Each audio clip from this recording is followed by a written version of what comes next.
What's going on, guys? It is the Blue Line here, back with Top Cheddar and Gretzky's, breaking down our tier list for the UFA best, worst, and most meh contracts Yeah. signed so far.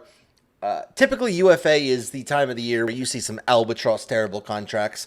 Wasn't this bad this year? We're going to break it down. Gretzky and I are going to talk about our favorites. And we'll get right into it. But first, Gretzky, how are we doing? Yeah, we're doing good. It is hot as hell here. We're speaking of things that going on too long, like a bad contract in UFA. We've been 110 plus since June 30th. If we make it to July 18th, it will set the record for most 110-degree days That's insane. consecutively. Yeah, so awful.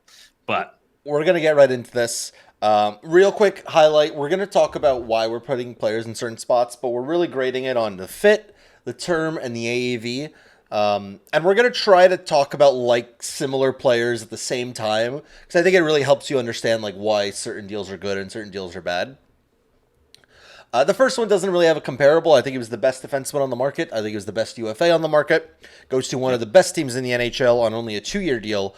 Overpaid a little bit, sure, but I think he's going right up to great deal for me. I thought he was signing a $4, $5, $6 million or 6-year deal. To get him for so cheap at a perfect fit in Carolina, totally. shocker for me. I could not believe that they were able to nab him and then get him for what they did as far as the amount of term. One, I didn't realize how much cap they had. So this is a great way to spend that little extra cap you do have. Just overpay the guy you want. So I loved it. This is honestly maybe one of the top 3 deals for me in the whole off season so far. And that's already one of the best blue lines, and they just got a hell of a lot better. Yeah, and I think we've gotten this year where I think it's a mix of the cap going up in 2 years and players knowing that and not wanting to lock into these long-term deals. But some GMs have pounced on that and been like, all right, we'll give you a little bit more AAV. You sign here for shorter term, you play really good, and you could get really paid in a couple years when our cap goes up it's anywhere between 4 and 11 million that it can go up.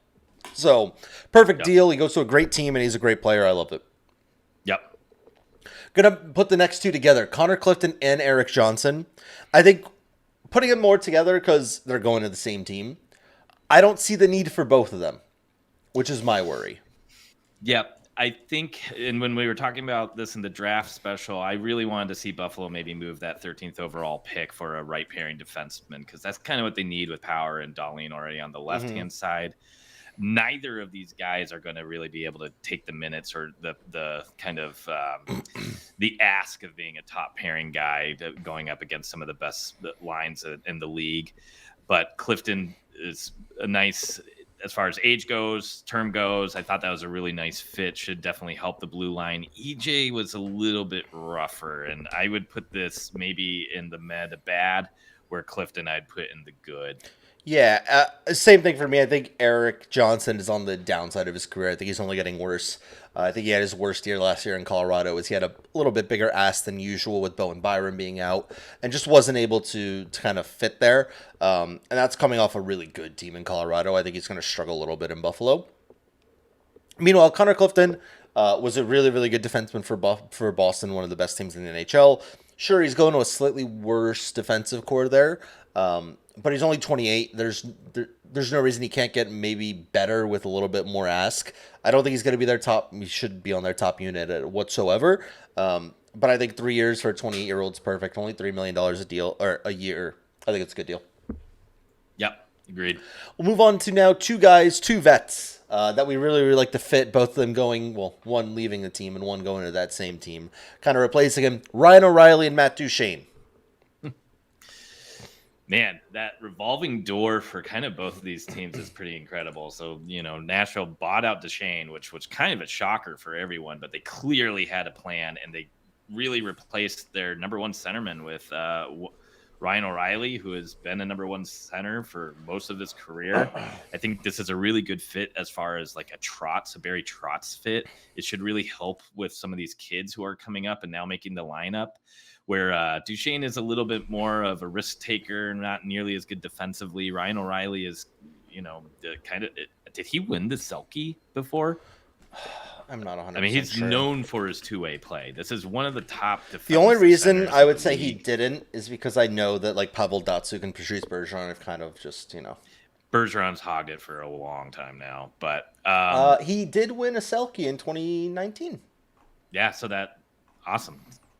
Yeah, so that's the type of player you're getting here, and to get him at $4 million is insane. Even though he's getting a little bit older, this guy could have asked for $6 million at 4 years, easy, I think, and got it. So, love the fit for him. Duchesne, the other revolving door here, and the reason why I say this is Pavelski's contract is going to be up next year, and he may retire. So, they got him for 1 year. They can test to see if he's a good fit, if they love him, if he plays really well. Maybe they sign him long term and just replace Pavelski with him and just keep kind of that offensive engine running. And he's a country boy, went from Nashville, gets to keep his cowboy hats and go to Dallas. So good fit for him. Yeah, I think Ryan O'Reilly, Nashville's crying out for a center. They lost both their top 6 centers. So it's a good fit. He's going to really help kind of shape the culture there, and he's still a good player like you saw him in Toronto. A little bit worried about him being their number 1 center, but he got less money than I thought he would. I mean, where is he? I just want to see exactly before I misspeak. Was it 4.5, I think?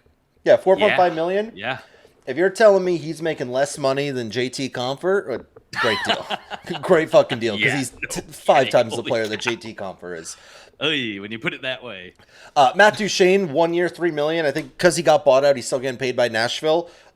Goes to a veteran team that's ready to win now. Good culture fit. Especially as you're saying, like a cowboy, like kind of Southern boy. Yeah. That got to stay down south on a team that should be competing. Again, they made it to the Final Four this year.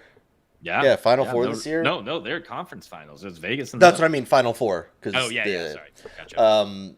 Yeah, good fit, good player. I think he could add 50, 60 points on the second power play, and it's really low risk. It's 1 year deal. So totally. Moving on, Evan Rodriguez. I think this is a very meh to good deal. I don't want to spend too much time talking about him, so I'll put him in good for now, but we can move it down just because it's $3 million is pretty cheap for a dude that could put up 40, 50 points for your team. Yep. I'm kind of fine with it, and maybe even like have it straddle. I don't know. Maybe not the most exciting name out there, but yeah, he's kind of a jack of all trades guy. He's going to get it done, and they lost Duclair, so this should give them those goals back, but with a more defensively responsible guy. So now we're going to talk to 2 of the Toronto signings. Because I think they're both very... first off, they're in complete different ends of the spectrum. One's, I think, the best deal of free agency, and one's one of the worst. Yeah. The point I want to bring up is I was watching TSN Frenzy, and this was before Tyler Bertuzzi signed, and they were all talking about how like Ryan Reeves can change the culture in Toronto. He can't. At least he shouldn't be able to change the culture in Toronto. Ryan Reeves is not a guy that you want on the ice in any type of big moment, and definitely not in a playoff game. He's slow. He's not going to help you with scoring. Sure, he'll finish a check, but I think hitting is very outdated and very overrated come playoff time because it means you don't have the puck and that you're chasing the puck. And it can get you into trouble. And overall, like, look, they were talking about how, like, you're going to think twice before hitting Austin Matthews. If Ryan Reeves is on the ice at any point with Austin Matthews, you're doing something wrong. No one's thinking twice about hitting Austin Matthews because Ryan Reeves is on the ice. If you want to talk about a culture change that makes sense and someone that can make your team tougher to play against, more physical, tougher in the corners, which is what some people are arguing for Ryan Reeves, Tyler Bertuzzi is the right guy for that fit. Absolutely. He is a guy who's coming off a monster playoffs where I think he was Boston's best player on a team of Patrice Bergeron, Brad Marchand, David Pastrnak. I thought he was their best player in the playoffs. He is a pest, an agitator. He is fantastic in front of the net. He is incredible behind the boards and on the boards. That is a dude that makes your team tougher to play against, more physical. And you saw him sticking up for teammates. Florida and Boston got a little chippy there with some really big hits from Sam Bennett and players getting hurt. Matthew Tkachuk trying to stir it up. He's the guy who was in there and fighting Matthew Tkachuk and being a physical presence, an agitator on that team. And he's good enough to play big minutes come playoff time.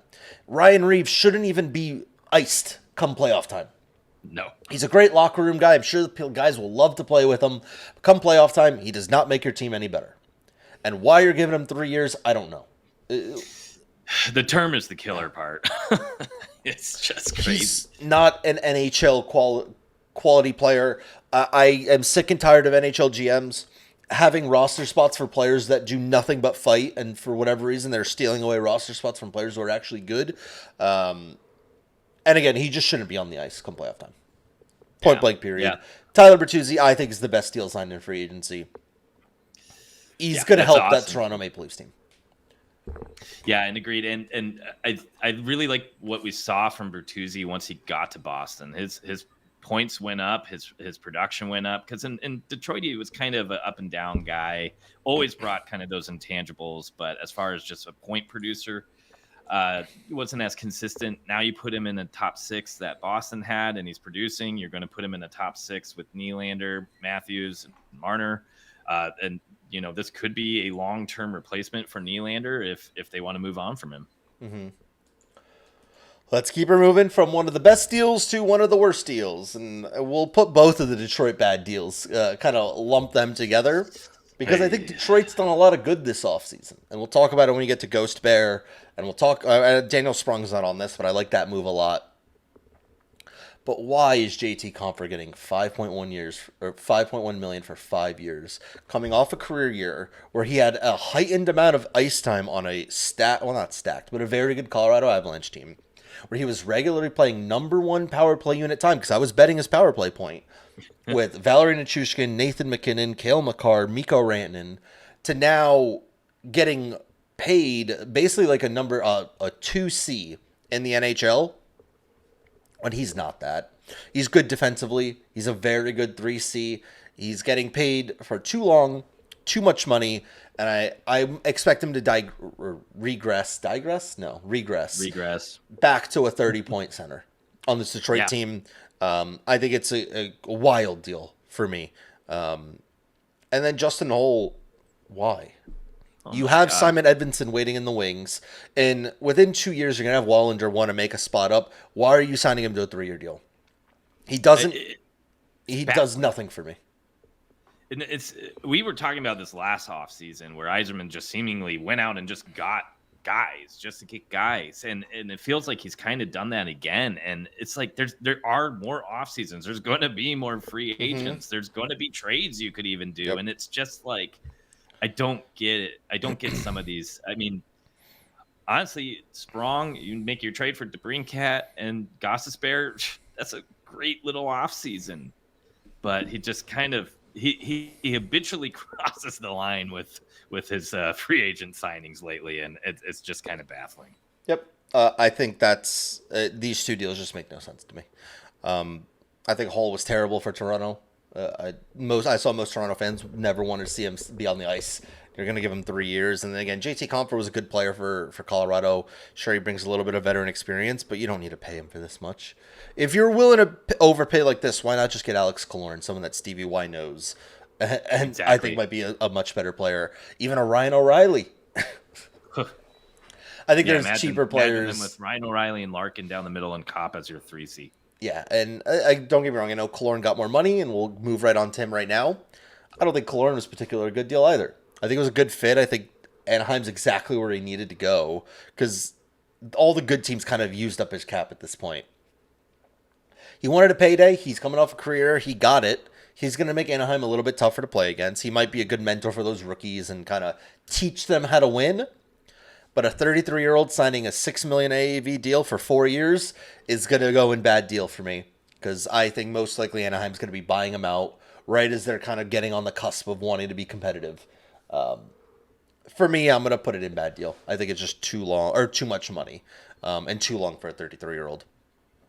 Yeah, I need to isolate the contract from what it's doing for the team, and for just strictly talking about the contract, I think it's a bad deal. When we talk about each individual team, I may have a different opinion on what Anaheim did, but strictly for a contract, this is going to be potentially not a full-on albatross type anchor, but it's definitely going to be a little bit of an anchor. May prevent them from being able to make some moves later.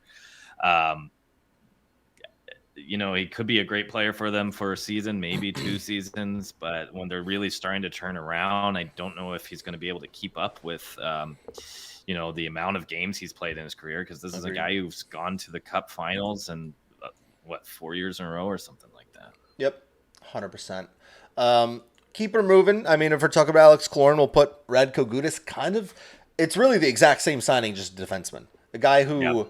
Yep. I think both of them play types of games that I think will deteriorate faster than others, physical dudes who have played a lot of hockey recently from being in long playoff runs, who are getting probably a little bit too much term and a little bit too much AEV for what they bring.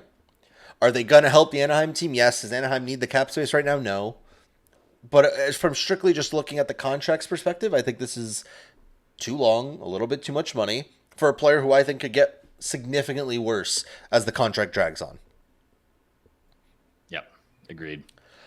We'll go into, I guess, the three defensemen that signed 1 year deals outside of Eric Johnson. And are we just putting all of them in meh? OEL, Shane Ghostbear, and Jan Klingberg? I'd put Gossesbear in good. I agree with that. Maybe I agree with that. Keep just so we can like keep some of maybe the Detroit fans watching this, so they don't all come after us. No. Maybe we put him in good and the two in Matt. And I think it's a good way to show the difference because Gossesbear has proven time over time again that he is a valuable player. He's a great power play quarterback. When Philly paid Arizona a second-round pick to take his contract on, he was arguably our best defender for a year. He did well in Carolina. Maybe he's not the big bruising two-way playoff champion you want, but he's going to bring more dimension to that blue line that I thought was pretty stagnant in Detroit. And yeah, 1 year, why not? I mean, then maybe you can convince him to sign a little bit longer term if he likes living in Michigan. And yeah, I think that one was good. The other two are much more risky. And on teams that don't have a much cap space to be kind of wheeling and dealing with, but could both pay off. I think for me, we saw with Gossips here that like he was a very good power play quarterback. You put him in that unit. I think Philip Peronic being traded out last offseason, or that was the last trade deadline. There's a spot for him there on that team, whether it be the first power play or they'll put Sider on the first power play, me on the second. There's a spot there. You saw him be really good come playoff time for them. You saw he was really good on a bad Arizona team, even going back to basically anywhere besides this last year in Philly, where he was a really good defenseman. When he first came out in Philly, like he was the next big thing. A lot of talent, 1 year deal. I don't think Detroit's going to be a playoff team next year. Who cares? Compared to JT Compher and Justin Hull, you can't trade them. No one's taking those picks. You could get a second round pick for Shane Gossips here and try again next year. I think that's the type of move where, like, if Detroit had just given Compher a 1 year deal, 1 year, $6 million, I'd be much more happy about it. Give Hull a little bit more money if you really want a 4.5 for 1 year. Yeah. But why waste all your cap space? Because I also believe that as the cap goes up and up and up, more elite level players are going to want to hit free agency because more teams are going to have money to pay them. Now, teams like Detroit are going to be like, well, shit. We got Andrew Kopp, JT Compher, Ben Sherratt, and Justin Hull taking about $30 million of our cap. Sure, there's players you want to pay, right? Dylan Larkin's a player you want to pay. I think Alex DeBrincat's a guy you're going to want to pay. I don't believe Sider has a new deal yet, does he? No. He's an RFA, so next year they are going to need to pay him. He's going to need to get paid, right? I believe Lucas Raymond next year is going to have to get paid.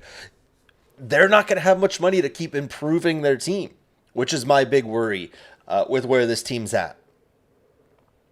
Hate it. Hate the moves that they're making. But Shane Goss is here, I think, on top of Daniel Sprong, who's not on this tier list. I love the Daniel Sprong pickup for 1 year, $2 million as well. Imagine a world where Detroit got Ryan O'Reilly, brought back Bertuzzi, signed Gossesbear and Sprong, and that was their offseason, brought in DeBrincat. Yeah, 100%. Jeez. Cool. Moving on, Max Pacioretty, I think he's going to a good deal. The only thing keeping him from great for me is injury worries, but his contract is so performance bonus ridden that it's like, who cares? If you barely have to pay him if he doesn't come back from injury. He's got 35 goal scorer potential, going to be on probably, he'll be playing with Ovi, whether it be on the first power play unit or just on the actual lines itself. I love the pickup. I think it's very low risk because of how much performance bonuses they throw in there, and he can return to form and be a really, really good player. Yeah, agreed. And to me, this is a little bit of where Klingberg and Noel is kind of like a similar idea, right? You're doing a player for 1 year. You're kind of hoping to see a bounce back. This one is more health related. So I think that's one reason why we saw such a lower amount of money going into it. And I guess you could make that argument that OEL is a little bit health related too. Let's see if he can make a full recovery and get back to being a top 4 defenseman that can eat a lot of minutes. Similar idea with Pacioretty, but the team taking him on has just so much less risk because they missed the playoffs finally. Yeah, that stunk. But maybe Pacioretty's the guy that catapults you into becoming, getting back into the playoffs and maybe making a run. If he doesn't, though, I mean, you're kind of retooling anyways. You're not really in that window per se. I think the window is just about closed. Maybe this is a one last hurrah. That if it doesn't work out, it's not kind of the end of the world where Florida or Toronto may be scratching their heads of why they wasted that much cap space on Klingberg and OEL. Yep. Let's move on to the 2 goalies because I think at first I thought Korpisalo was going to be a bad deal, but when seeing what Jari got, that catapulted him the good deal for me. I think Korpisalo is a better goalie than Tristan Jarry. He got younger. Or is he younger? I think they might be the same age. Let me just double check. I think Jari's 29, I want to say. So I think Korpisalo, right on. So Jari is 28, and Korpisalo is, I kept going to LA to find where he plays. I can't believe LA didn't bring him back. And Korpisalo's 29, so same age. The potato. I think Korpisalo was better last year. And again, I think for Jari, you're looking at hoping that he returns to form, which is real scary when you just gave him like $29 million. You saw that Korpisalo, when he was backed by a good team that wasn't named the Columbus Blue Jackets, he was actually a really good goaltender for LA. I'm shocked they didn't bring him back. I'm really curious what LA is going to do in goal right now. And I know. To be quite honest with you, he got less money, a lot less money, than Tristan Jarry did. I said this to you a million times. The way that Jarry just got a monster deal back with Pittsburgh, after testing free agency, screams to me that Pittsburgh was trying to sign another goalie, struck out on all their targets, and was like, holy shit, we have Casey DeSmith as our only goalie. And they went right back. It's like, all right, Jarry, like, you're literally the last goalie available. Like, that can be a starter without us needing to make a trade. Like, here's the money. Like, and again, this could in 2 years' time look great if he returns back to form that we know he has. Goalies are rocky, but that's such a big risk to make on so much money. For that one, Ryan Graves is tough. I know Ryan Graves pretty well. I'm going to put him in meh. I think he's a little bit too much money. I think it's a little bit too long, but it's the perfect fit for a team that needed a defenseman that's kind of like a rock, a stay-at-home defensive defenseman type. I really like the fit. Again, is he overpaid a little bit? Yes. They're going to get really mad because he's not a great puck mover and he's pretty slow, which really hurt against some of the divisional opponents that are really quick. I could see him struggling against the Devils, funny enough, with the speed. He struggled so much in the Carolina series. He couldn't keep up with their speed whatsoever. But overall, he was a good defenseman for us. He was our best penalty killer, well, second best penalty killer, most likely. Not as physical for a big guy as you would like, but he blocks a ton of shots. It's kind of your typical stay-at-home defenseman. Just got paid a little bit too much, in my opinion. So I'll put him in meh deal because I think the fit is perfect. And they overpaid a little bit to get their guy, but...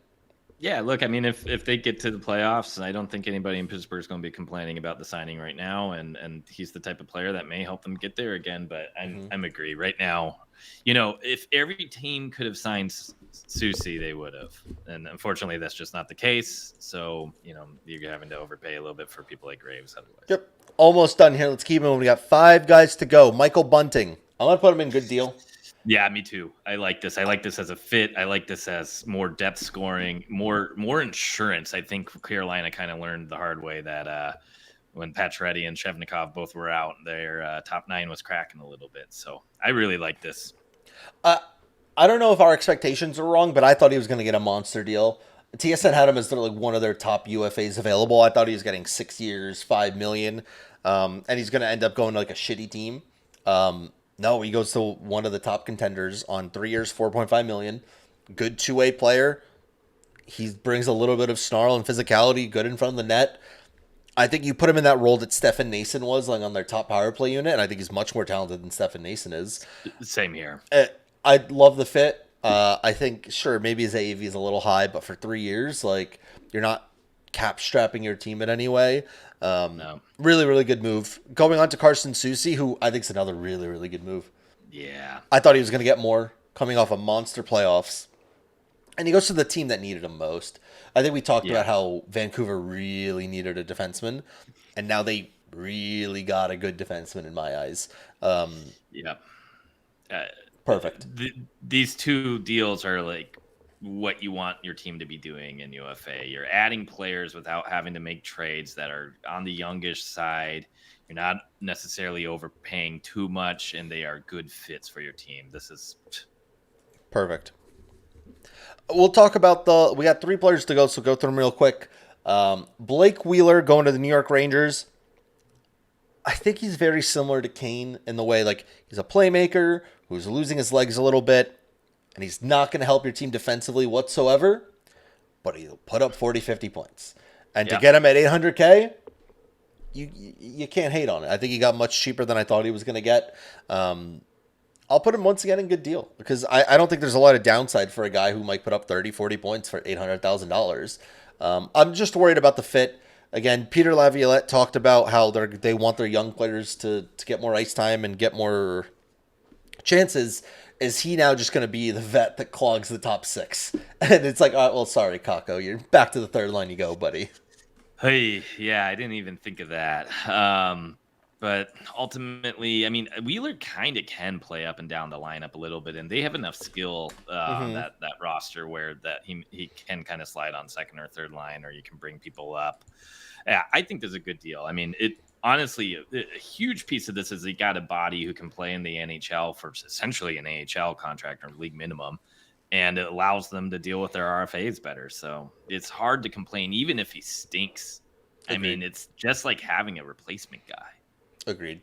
Cool. Going on to the last 2 guys, I'm just going to put Miles Wood in the WTF are you doing deal. Anytime a bottom 6 player gets more than 3 years, too much. This dude has lost a step, and I've seen it in Jersey first time. Hockey IQ is not through the roof. It's through the fucking floor. He'll take a stupid penalty basically every game off in the offensive zone. Can't stand him. Glad he's gone. Most Devils fans are booing him come playoff time. And to get 6 years, I don't understand. But we'll let you finish off on the last guy because you know them best, Mr. Jason Zucker. Oh, man, I'm so glad he saved him for last. No, I couldn't believe it. I didn't hear any rumors that were in on him. This is a guy that me and some other Coyotes fans have wanted for years now. Great vet presence, great personality. Watch his interview that he had once he signed from Vegas. So he kind of likes the desert anyways. And he should be helping us on any line you could put him. So first line, second line, third line, top power play, second power play, PK. He's going to be a guy who can kind of slide in everywhere. I mean, he could be playing with Michelli. He could be playing with Keller. A big thing you kind of brought up is we had a little bit of a shots on goal deficit, so he should definitely help us in that regard. So maybe circle his name as we get ready for betting on some of these players because I think he's in your Hall of Fame, right? Oh, 100%. Last year when he took a shot off the foot and like looked like he was done, came back to get one more shot on goal forever. He had a streak where he was like Mr. Automatic for the 3. And there was a point where he was like at 2.0 on Underdog where I bet him like every single fucking day. He was getting a 3 anyway. Huge fan of Jason Zucker. Look, either a couple things happen. He stinks and Arizona stinks. It's a 1-year deal. You just get rid of him at the end of the year. And retain on him. So when overpaying doesn't matter because we can just we'll take 50% of his not even that. I'm saying if he stinks and no other team wants him, you get rid of him at the end of the year. Totally. If he's good and Arizona stinks, you get a pick out of it, probably a second or a third, and maybe a prospect thrown in there. You can retain money on him if you sink. And now, what if he helps you guys become competitive? Like they talked about, like some of the pieces want to be more competitive. And I'm not saying they'll be a playoff team, but maybe he'll promote you guys to a bubble team and kind of helps promote the kind of winning culture in Arizona that, like, you know, has the fans excited. And I think that's worth a lot too over just like rebuilding when you guys already have a ton of young players and prospects. So I think it's a great deal, which is very low risk for a guy who was really, really good last year. I love this move. I think it's a great fit. I think it's a great overall deal, and there's literally no risk involved in this deal. None whatsoever. So again, this is a UFA period that with some of the names out there, you could have seen a lot of teams going full Iserman and making a ton of bad deals, but it was pretty cool to come out and see that GMs are learning a little bit. It seems like agents are happy to wait 1 year to have their player kind of pump up their value, and then when the cap goes up, get paid more. It seemed like everybody was scratching each other's back, and I don't think too many teams are going to be too disappointed with those contracts outside of Detroit. Yeah. Well, that has been it for the contract list. I know there's a couple more players we're still waiting on, but we're just going to release the video and we'll talk about it when that time comes. The next video you're going to see after this is going to be the overall offseason that teams have had. And we're going to break that down probably tomorrow. It will be the next video right after the other. So we're going to talk about that next.